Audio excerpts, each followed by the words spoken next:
Vejam só como é que hoje a leitura começa, que já é uma continuação, tanto que nós estamos agora no versículo 32. Ele diz assim: irmãos, quem mais devo dizer? Porque ele foi falando o nome de tanta gente que parece que chega um momento que ele cansa. Aí ele diz assim: irmãos, o que é que eu vou dizer ainda?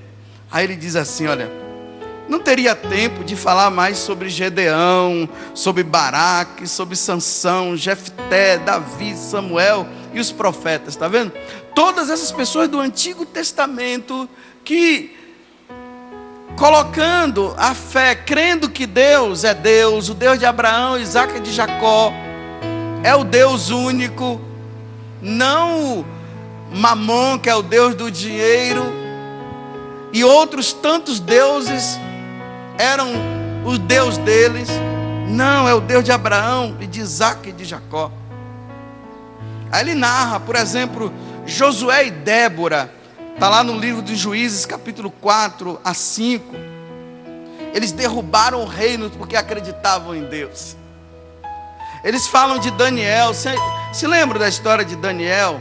Daniel que foi colocado na cova dos leões, e os leões não comeram, porque eles acreditavam no Deus de Abraão, de Isaac e de Jacó. Vendo? Ele vai narrando, gente, as vitórias.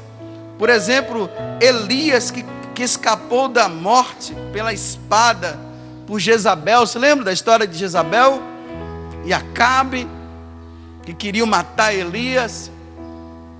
Porque Elias queria mostrar para Jezabel e para Acabe quem era o Deus verdadeiro, e eles quiseram matá-lo, mas Elias consegue fugir. Vocês estão vendo como isso vai aumentando o nosso desejo de nós sermos de Jesus Cristo? Crer em Jesus Cristo, colocar a vida em Jesus, significa também ter vitórias. Ele vai relembrando também. Vocês se lembram de Ezequias, que ele estava doente e recobrou suas forças depois de uma doença, que está no livro Segundo os Reis, versículo 20. Pronto, aqui está a narração. Está vendo? Pela fé eles venceram, foram colocados na fornalha e o fogo não queimou.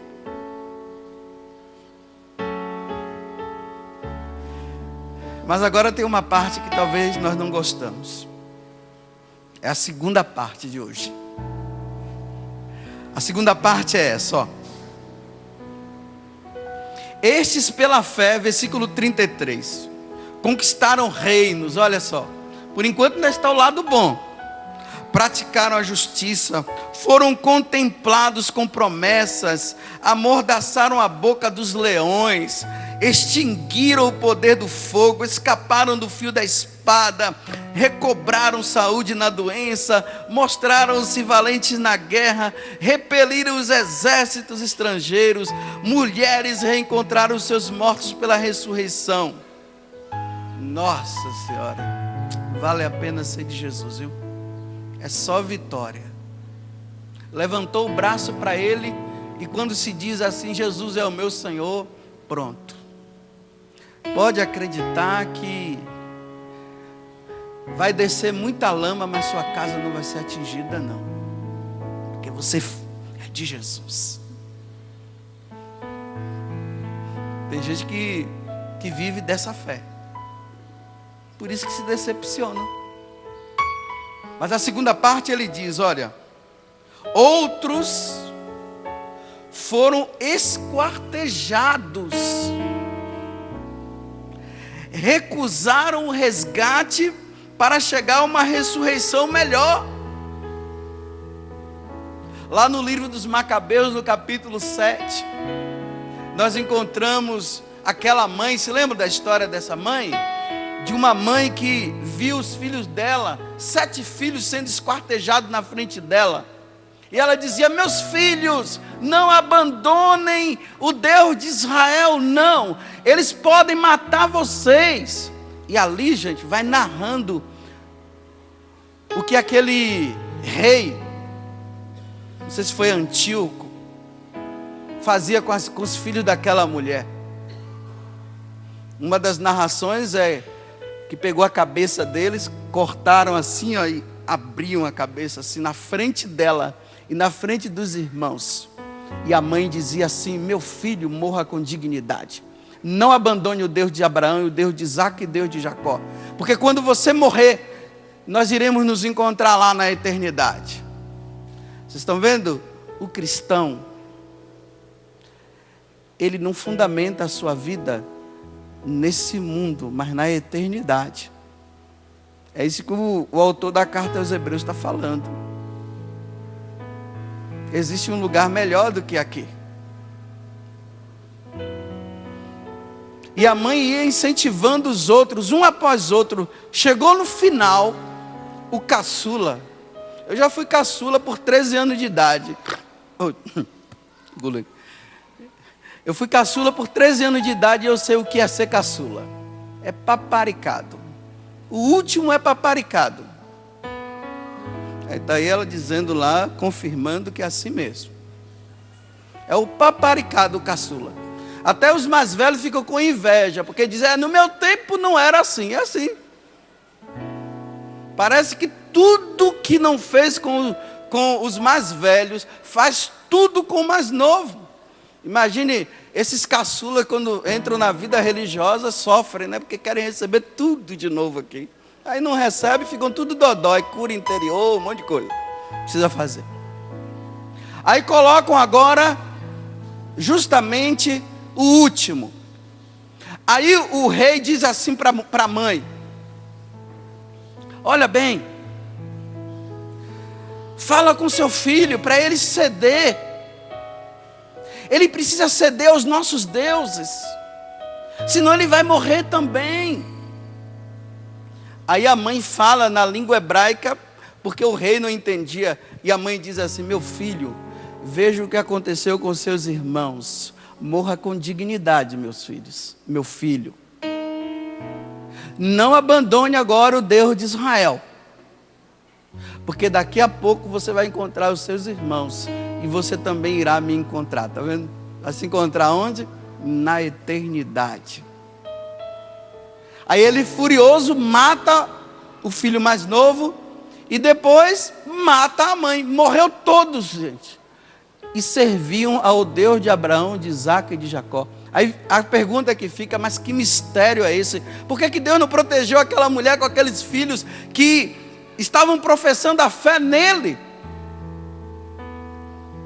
Porque aqueles que sofrem aqui também precisam dar o seu testemunho.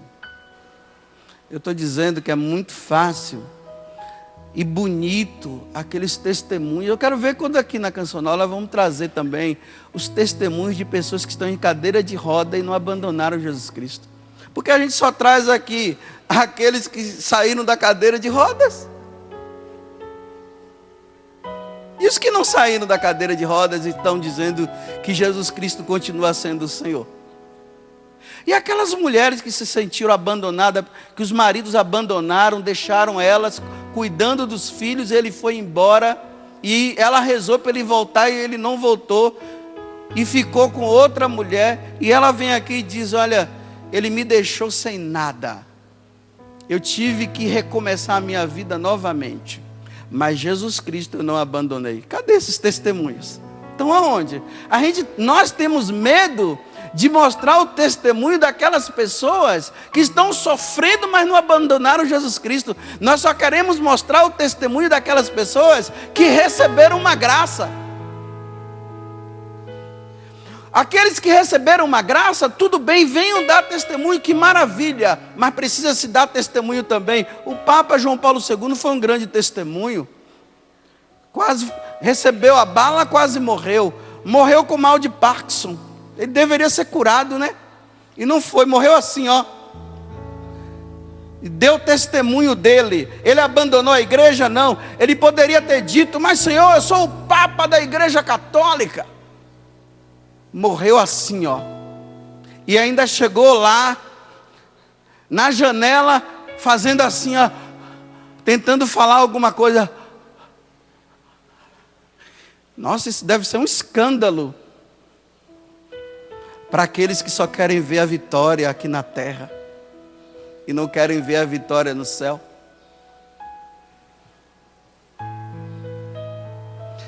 A segunda parte ele está dizendo assim: pessoas que não foram dignas desse mundo. Por que elas não foram dignas desse mundo? Porque elas não se apegaram a esse mundo e a vida deles estavam voltada para Deus. Vou ler aqui o resto, para terminar. Aí ele diz assim: outros ainda sofreram a provação dos escárnios, experimentaram o açoite, as correntes e as prisões, foram apedrejados como Estevão. Estevão foi apedrejado e morreu apedrejado, mas não abandonou Jesus Cristo. Foram cerrados ou morreram a golpes de espada, levaram vida errante, vestido com pele de carneiro ou pelo de cabra, oprimidos e atribulados, sofreram provações. Eles, aqui olha, de quem o mundo não era digno. Essa é uma das passagens mais bonitas que eu encontro na Sagrada Escritura. Esses que o mundo não era digno. Aí o que foi que Deus fez? Levou-os. Agora onde é que eles estão? Diante da glória do Pai, rezando por nós aqui na terra, intercedendo por nós, para que nós também nas provações nós sejamos perseverantes. Pronto. Vocês entenderam? Vocês vão abandonar Jesus na hora que a corda apertar? Ou vocês vão dizer assim: ah, Deus só lembra dos outros e não lembra de mim? Porque eu repito, a gente só encontra testemunho de pessoas que estavam na droga e saiu da droga. Era paralítico e agora anda. Tinha um câncer, rezaram e ele foi curado. E aqueles que morreram de câncer e não abandonaram Jesus Cristo, onde é que eles estão? No céu, né? Mas aqueles que estão sofrendo agora e que não abandonaram, eles não podem vir dar testemunho também aqui, não? Testemunho de fé no Senhor Jesus Cristo? Cadê esse povo? Onde é que eles estão? Estão aí sofrendo e esquecidos pela humanidade, mas só Deus é quem lembra. E Deus está dizendo: meu filho, você é fera, você é o cara mesmo, estou vendo, está sofrendo, estão apanhando de tudo quanto é lado, mas você não me abandona, está firme na Eucaristia, está me louvando, está dizendo glória a Deus, bendito seja o nome do Senhor, e está dizendo: um dia eu te adorarei lá na face, diante da tua face na eternidade, e estão sofrendo. Eu pergunto, a carta aos Hebreus está mostrando o testemunho daqueles que sofreram, morreram, mas não abandonaram o Senhor Jesus. É por isso que eu estou dizendo, eu estou falando para aqueles que sofrem, que tem quem fale das vitórias. Eu estou falando daqueles que estão aí, olha, estão no sofrimento e não encontram. E Jesus parece que não ajuda, e estão aí, ó. É para você, Dona Maria, que eu estou falando. Aguenta firme, como diz o Padre João. Aguenta firme, até o dia que o Senhor te chamar. Dê o seu testemunho, para depois todo mundo ler os anais da canonização e dizer: olha, morreu com câncer, mas não abandonou Jesus Cristo.